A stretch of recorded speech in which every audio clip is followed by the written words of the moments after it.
welcome back to Game Day U. I'm Tyler Deluca, joined by Jack Horan and Dacoda McDowell-Wahpekeche. Guys, March has begun. The madness has begun. Are we ready to talk some hoops or what? Yes, sir. Oh, yeah. Okay, well, let's start with the Sooners themselves. They closed the regular season at home on Saturday against the Kansas Jayhawks, and they weren't able to close their season out on a high note. Kansas was led by Anaya Thomas, who came off the bench and scored 19 points, and the Jayhawks led the game and won 73-67. Uncharacteristically for Maddie Williams, only with 8 points on 4 for 11 shooting. Guys, what was the key reason for OU losing this game? You kind of just tapped into it a little bit for me. Maddie Williams, but we're also going to add Taylor Robertson in there. I mean, the lack of star power really hurt the Sooners. But Skylar Van, she had a great game. She had 17 points. But where were Taylor and Maddie? Together, they combined for 22 points. They shot 9 for 32 at a 28% shooting percentage. That's pretty bad. And there's really not much great that went on that day, but Skylar Van played great. But without those star players, you're going to lose games like that all the time. So they've got to figure it out between the two of them right there. That's a good point, Dakota. I'm going to look at it a little differently. I feel like we've been saying it since the start of the show, but the Sooners had 23 turnovers against Kansas. If you're going to win at any level, you have to not turn the ball over. The offense was just careless with the ball, and the offense became stagnant with a lot of iso ball because nobody was moving. There was a lack of chemistry. It seemed like a little bit there. And the team came out flat, and that just carried out throughout the entire game. And OU has to do a better job of taking care of the ball when we get into the playoffs, into the Big 12 tournament and March tournament.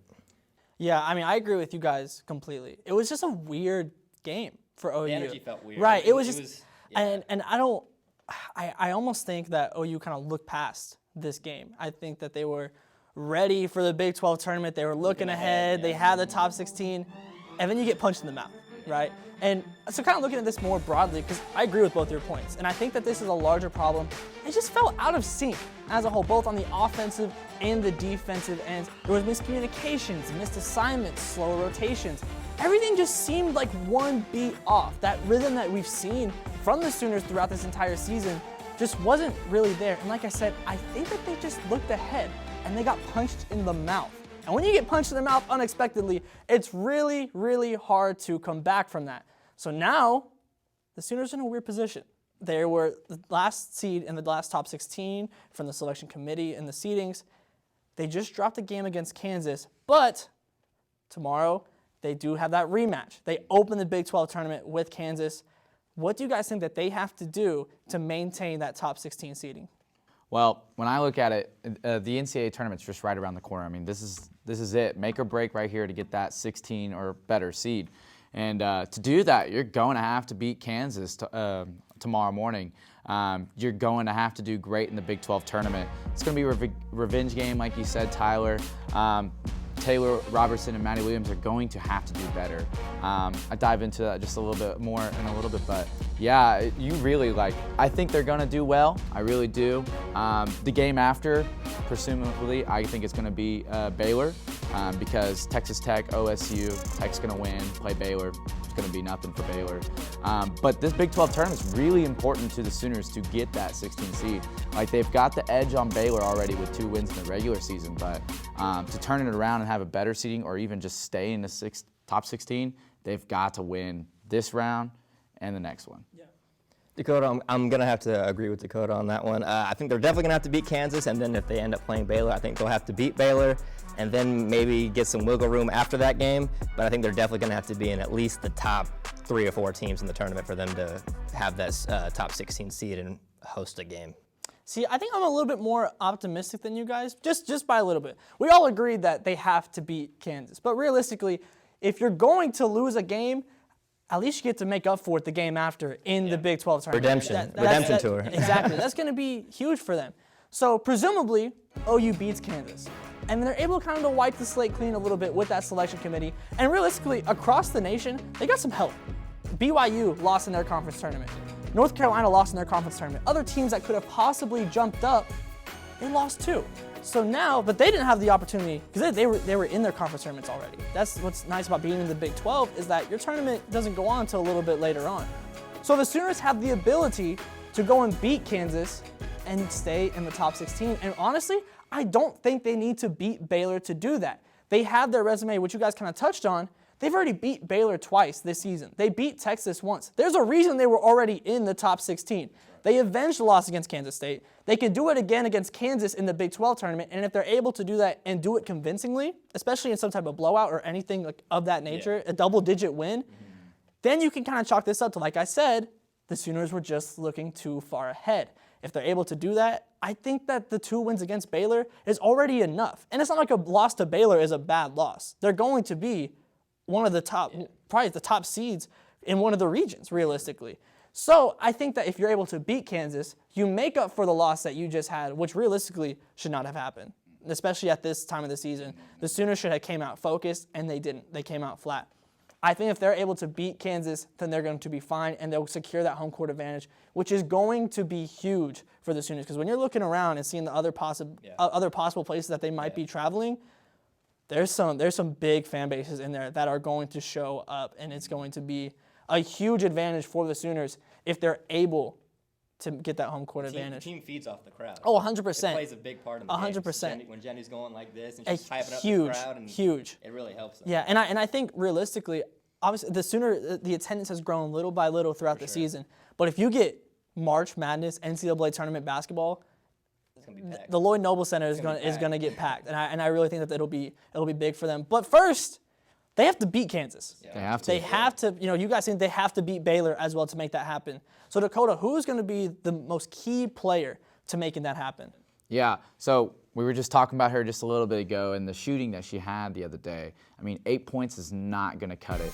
And Maddie Williams has to be better than that. She has to get more than 8 points, really close to 20 every game.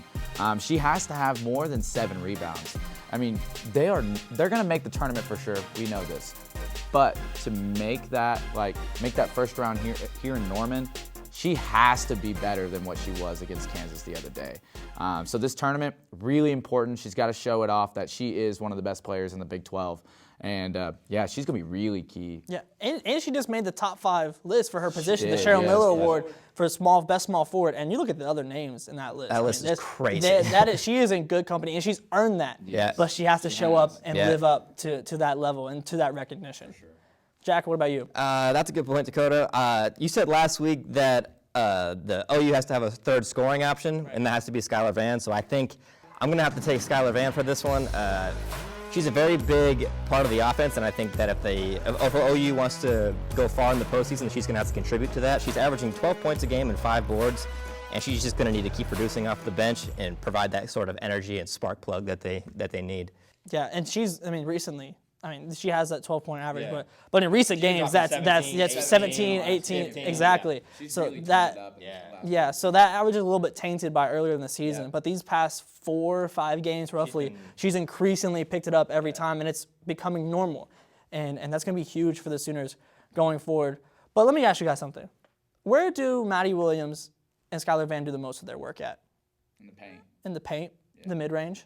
So it sounds like you need a little bit of spacing, right? If you're going to work in the paint, Something like that's that. why Taylor Robertson is going to be the key player for this Sooner team. I mean, look at her just first as an individual. I mean, she's the best shooter in Big 12 history. Statistically speaking, she's the best shooter in the entire history, men's or women's, of this conference. And this is a conference that's seen a lot of good players, a lot of good shooters come through. And she's just at that level. When she is able to produce, and it feels like every game I'm like, man, I feel like Taylor Robertson hasn't scored that much. And then I look up and she has like 12, 15 points on 4 threes. And she's the motor that kind of keeps the offense going a lot of the time with her off-ball movement. You know, we talk about Steph Curry. You know, that's the easiest comparison to make to me when it talks about his off-ball movement, the way he's running off screens and everything. That's exactly what Jenny Baranczyk has Taylor Robertson doing. And that takes so much attention onto her. You see her getting face guarded one-on-one, but then they're having to switch on screens. She's running off, she's curling, she's flaring, she's doing anything you can think of to get open, and she just doesn't stop moving. So when you're talking about Maddie Williams, we're talking about Skylar Vann, obviously fantastic individual scores on their own, but it's a lot easier to score when you have one of the best shooters out on the perimeter that is taking up some of that attention. There's a big distraction out on that wing. Exactly. So not only just her presence on the court, even if she doesn't have the ball, opens up the floor so much for the Sooners as a whole. And when you're able to get Skylar Vann one-on-one, when you're able to get Maddie Williams one-on-one, especially when Maddie Williams is going against more side where she can take them off the dribble and get to the rim, that's huge. And that doesn't happen when you don't have that level of shooting on the court in Taylor Robertson.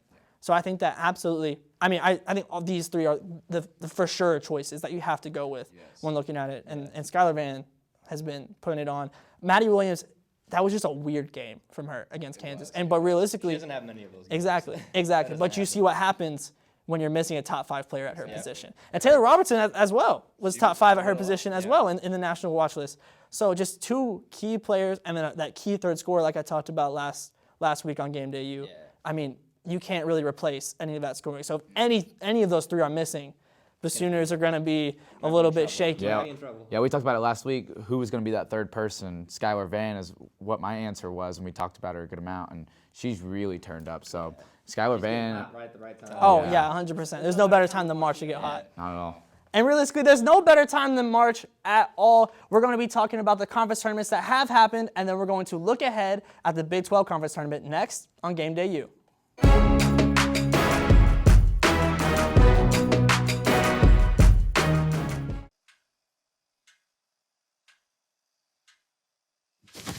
Awkward.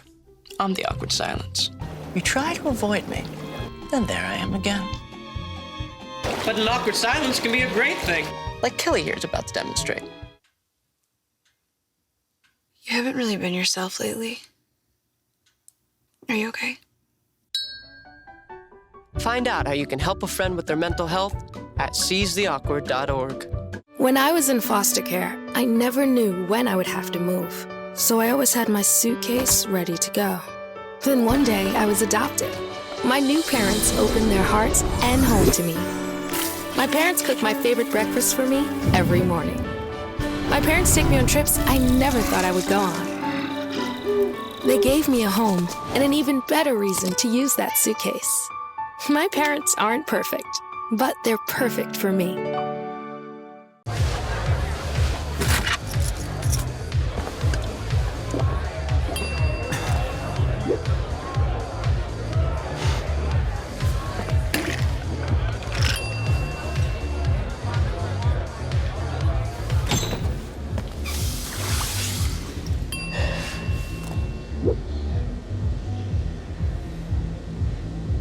If you need to do something to feel okay to drive, you're not okay to drive.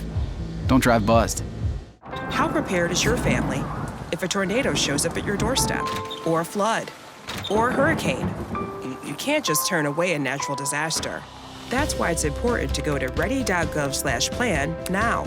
It has the tools and tips you need to make an emergency plan with your family. So if disaster comes knocking, let's go. You'll be ready to help keep your family safe. It's just a pizza. Yes. Make a plan today.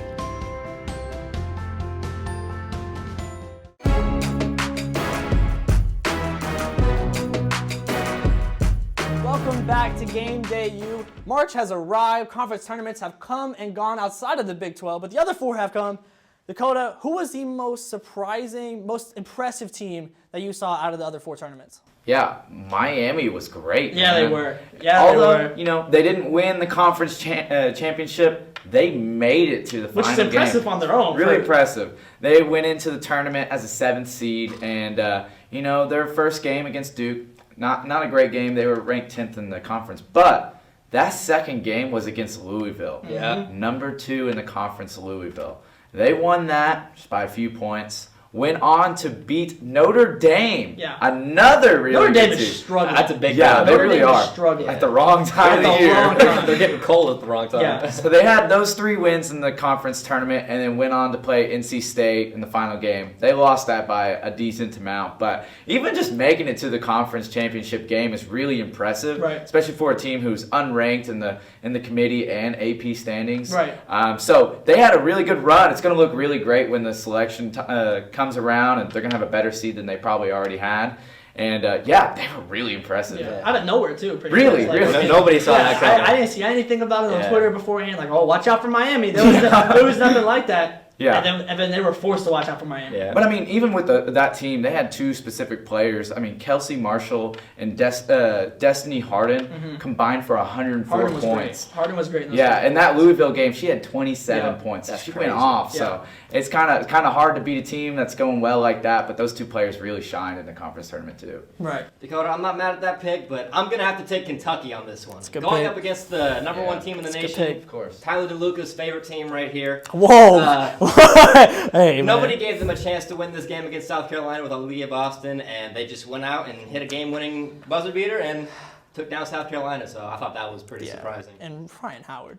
Yeah, I mean, she didn't have the best game in that championship game. But Rhea still, Bill did a good job she was there. defensively. She But was man, there. throughout that tournament, she proved. There was kind of conversations like, oh, she's probably going to go number 2 in the WNBA draft. Yep. No, not anymore. Yeah. Ryan Howard is going to be that number 1 pick. She is going to be a Washington Mystic. Yeah. Like, it's undeniable at this point. The talent that she has. And Kentucky is on a roll. Yeah. They are. They're They're on hooping. a long way. This is a team that was possibly not going to get into the tournament earlier this season. Once SEC play started, they were not good. Yeah.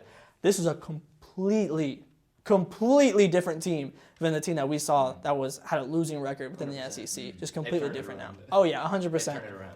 Well, for me, I'm not going to go the Cinderella route that they kind of went. I mean, I'm going to go with Indiana, a ranked team, but a team that really kind of performed in that Big Ten tournament. They made the Big Ten championship, losing to Iowa. I mean, Caitlin Clark is otherworldly right now. But Indiana, going into the Big Ten tournament, had lost the 4 of their last 5 games, including 2 against Iowa, 1 against Maryland, and 1 against a Nebraska team that's not bad, but is unranked. Yeah.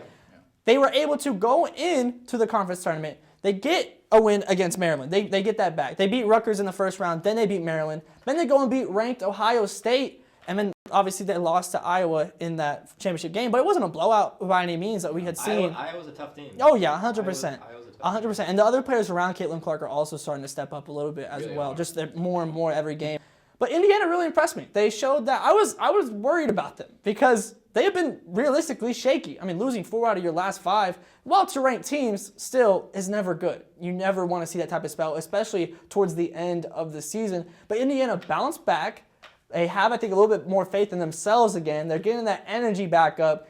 They're ready for March. I think they're going to start rolling a little bit more. That wouldn't be a team that I wouldn't be surprised to see them make a little bit deeper run than expected. Might be a sleeper team. Yeah, like I said, they've been fighting a little bit of demons against ranked teams throughout the season, a little bit, and especially like I said towards this back end of the season. But I think now that they're kind of getting that momentum back. Like I said, it's tough to lose in the Big Ten championship. It's tough to lose in any championship game at all. But I mean, losing to Iowa is not something to be too hard pressed about. You can't be too hard on yourself about that one.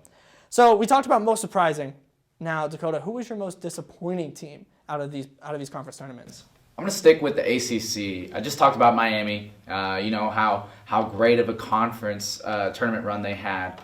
But the team they beat, Louisville, where were they? Yeah. Oh, my gosh. Yeah. Number 2 in the conference, Louisville, literally did not show up. They played a good game against Miami, but you went into this with a good like team, good mindset, great wins on the year. But then just didn't show out for the conference tournament. It's a conference tournament. Have some fire, have some energy, fire, you man. know? Like, come on. Right. I mean, literally. They're going into the NCAA tournament for sure. Going to be in there. Oh, be yeah. one of the top Yeah, teams. 100%. Host the first round for sure. But you lose in the conference tournament like that. That is so disappointing. Y'all were hyped up.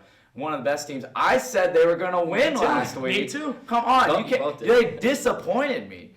So, you know, it's tough to see that. They were really disappointing. But, you know, back to Miami again. They just did great. They were really good. And it's interesting to kind of gauge how much is that Miami being incredible and just playing otherworldly versus how much of that was just Louisville just coming in and just playing poor. Because like I said, I also had them winning the conference They championship. did not look like themselves. No. It was like a different team. No, they did not. But Jack, who was your most disappointing team? I'm going to switch it over to the SEC, and I'm going to go with South Carolina. Dakota, you picked South Carolina last week on the show.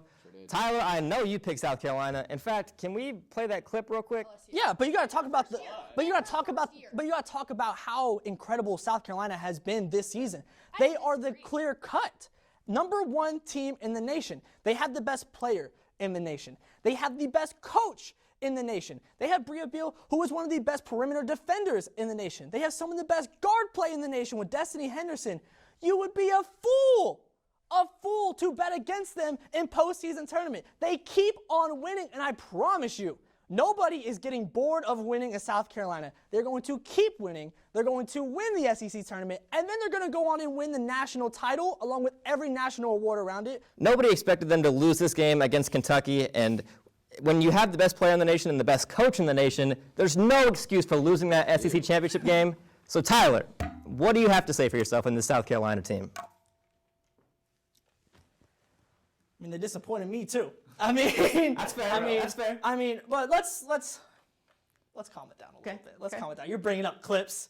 Okay, I get it. You're pulling receipts. You had a full Stephen A. Smith moment last week. I get it. You know what? I'll admit it. I was a tad bit off. I was a little bit wrong. I was a fool. I was a fool. You know, I said I said people would be a fool to pick against South Carolina. The joke was on me though. But let's give Kentucky credit. I mean, South Carolina still they won a buzzer-beating 3, so it's not like it was some blowout game or anything like that. Yeah, 100%. And I mean, South Carolina, they had the lead, and in 2 games in the SEC tournament, you saw them in that fourth quarter get really shaky, and this time it came to bite them. And you see, I mean, it felt like it was inevitable if they kept doing it, that eventually something's going to happen. They're going to get struck at the wrong time. And there's not many more wrong times than the end of an SEC championship game. And South Carolina just weren't there. They weren't there. They were doubling Aaliyah Boston as they should have. Kentucky was, and just no other players in that last 2 or 3 minutes really stepped up on the offensive end to help Aaliyah Boston out. Because Aaliyah Boston is a great passer outside of the post-up. Like when she is going from in to out, and there was just nobody there cutting through. There was nobody coming behind the double team. There was no one on the perimeter that was ready and willing to hit those shots. Kentucky had a great scheme. Yeah, no, 100%. And they forced other players to beat them towards the end of that game, and just nobody stepped up for South Carolina. And that's what's going to happen when you kind of ease off the gas a little bit in the fourth quarter, which has become a trend for South Carolina. And maybe this is a wake-up call. Maybe this is something that they needed. Maybe it's the fire they need. Maybe so. Maybe so, because I already said they're winning the national championship. So it better be, because then I'm pulling this clip up on you. So, There it is. so I think that obviously no one wants to lose, right? But I think that Don Staley is going to change this into momentum where it's like, this isn't given. Yes, you guys have been dominating this entire season, but you still have to go out there and dominate because teams are headhunting South Carolina. They are the top team in the nation, and every night, South Carolina is going to get somebody else's best. And if South Carolina isn't at their best, even if just for a quarter, we know what can happen now. And we finally saw it bite them because this had become a trend. But for me, I'm not going to pick South Carolina. What a surprise. I'm going to pick Michigan. I'm going to go back to the Big Ten as well. And for me, I was pretty high on Michigan. I picked them to win the Big Ten championship. And that's because I am a huge fan of Naz Hillman. I think that she is an absolute star. And Hillman did her part in the Big Ten championship. They lost in the first game that they played against Nebraska, which, like I said earlier, unranked, but not a bad team by any means. Like, you saw them kind of in and out of the top 25, like at the back end of it throughout the season. Not a bad team by any means at all. They started the season off really hot. And Naz Hillman had 18 points and 12 rebounds. That loss was not on her. No, that's not a bad game at all. I'll tell you who the loss is on. The scheme. Guess how many three-pointers Michigan made as a team? 3. They attempted 12. Only 12? When your best player, Naz Hillman, is a dominant post, and that's the spacing that you are providing her, that's on the shooting on the outside, obviously. The ability to even take those shots, like not even attempting them, to keep the defense honest. It's amazing that Naz Hillman even put this stat line out with that level of spacing. So obviously I am huge on Naz Hillman, but everyone else surrounding her, I'm pretty disappointed in. And Michigan, like I said, I really truly think if they have that spacing, if they have that outside shooting, that presence, that they could actually make a run. Like they could have made a run in that Big Ten championship, and I had faith in them. Because they beat Iowa early in the season. Yes, they had got blown out on senior night in Iowa. That's a tough circumstance to walk into. My belief is gone now. I have full belief in Naz Hillman. I do not believe in Michigan. Really? I don't think that they've hit a wall. I feel like they've hit their ceiling with Naz Hillman being the only true consistent contributor to this team with no outside shooting. because almost kind of like with the Leah Boston, if there's no one else around, You can only you can only do so much. And she still did a lot. She still did a lot, and it just wasn't enough for them to pull off even a win against Nebraska. And they're gonna be a top 16 seed more than likely, and they feel like a team that's bound to be upset in the NCAA tournament. Because if you have size to match up with Naz Hillman, who else is gonna do anything? Nobody else did. Who else is gonna do anything? I promise you don't have. You could just put 5 defenders in the paint and you'll be just fine because they ain't even gonna shoot the three. Yeah, they ain't even gonna shoot the three. So I mean, there's nothing to even worry about with that. So I was, like I said, I was pretty high on them. I put my belief in the others because I knew I believed in Naz Hillman, and I was wrong. They let you down. I was wrong. They let you down. I was wrong. But there is still one Power 5 conference tournament left. The Big 12 Championship starts tomorrow. Dakota, who do you think is going to be the winner of the entire tournament? We talk a lot about Oklahoma basketball on this show. We talk a lot about Taylor Robertson, Right. Maddie Williams, Right. Coach Denny Baranchek. Yes. But I'm going to show some love to Melissa Smith and the Baylor Bears, Yes. man. They are really good. They're a solid team. And, you know, they do have those 2 losses against the Sooners, but I really don't see who's going to match up well against Baylor. They blew out Iowa State really nicely. So, I mean, really, going into this tournament, Baylor really doesn't have anything to worry about. I think just that second round game, because, you know, I'm taking OU over Kansas. Right. But that second round game against OU, they have 2 losses against the Sooners. So that's really, it's not like scary because Baylor, I think, is the better team, but the scheming maybe just needs to be better. But really, I'd be worrying about the Sooners if I'm Baylor. After that, though, I really don't see how they lose if they beat the Sooners. So I really got Baylor winning the whole thing. Dakota, I'm going to have to agree with you on this one, actually. I am also taking Baylor. Like you said, Melissa Smith, she is an absolute problem. And since the loss at home against OU, Baylor has won 10 straight. They're on a huge winning streak. Tough. And I just think they're going to take that momentum and use it in the Big 12 championship tournament. And I just think that nobody's going to be able to stop them and match up with Melissa Smith. So I got Baylor. Well, I'm also going to pick a team from Texas. Okay. Give me the Longhorns. You talk about the win streak that Baylor's on. Don't get it twisted. There's other win streaks going on in the Big 12. Texas is on an 8-game win streak right now. That started with the win against Oklahoma. That was a blowout. Then a win against Iowa State, which was a blowout. So don't sleep on this Texas team. They haven't beat Baylor yet, but realistically, they've never been hotter than what they are right now. If you look at the past 5 games, there's a reason I think that Texas has a chance in this. By no means are they going to be able to blow out Baylor or anything like that. I don't know if any team in the nation can blow out Baylor because Melissa Smith and really, I mean, the size they have just all around, they're an incredible team. They're going to be a top 4 seed for a reason. Oh yeah, Nikki Cohen is fantastic. She's fantastic. My biggest thing is Texas is playing more as a team than I have seen this entire season right now. The past 5 games, they've had 5 different leading scorers, and they've all had over 16 points at least. This is a team. This is a team. Melissa Smith is a fantastic player. I don't know if Baylor can play as a team the way that Texas is right now. Roy Harmon is also popping off right now. 2 huge scoring games against Oklahoma and Iowa State in those blowouts. If she can get going, and then you have the size down low with Lauren Ebo, you have the ability to match up with Melissa Smith. You have the guard play that can go out and score. Is it going to be a given? No. But they've already beat Iowa State twice. They haven't been able to top Baylor yet. But if they're able to get that win against Iowa State, which I definitely think that is a possibility. Once again, a tough game. They've been able to blow them out twice in the regular season. They had double-digit wins in both games. But Big 12 tournament's a different beast. I mean, and Iowa State is fantastic. They are a really, really good team. But I feel like people just keep glossing over Texas. They are overlooked. I don't understand it. It's going to be close. It's going to be tough in both Iowa State and the Baylor game. Because I also think, I think Baylor is bound to make it to the actual championship game. But I think they had the possibility to do it. I really do. For sure. And we talked about it just a few shows ago with the momentum with the Sooners, but then we talked about the momentum with Texas. Yeah. They've done really well, like you said. I was really impressed watching that game against the Sooners. I was like, oh my gosh, this is just horrible. Not like horrible as in like. Right. Well, they had the second half, and they just it was a different team. Right. It was like, oh my gosh, Right. was this even a close game in the beginning? Right. And really, since that second half, they haven't stopped. They've been playing like that second half Texas team since then. They haven't left that game. Yeah, no, literally.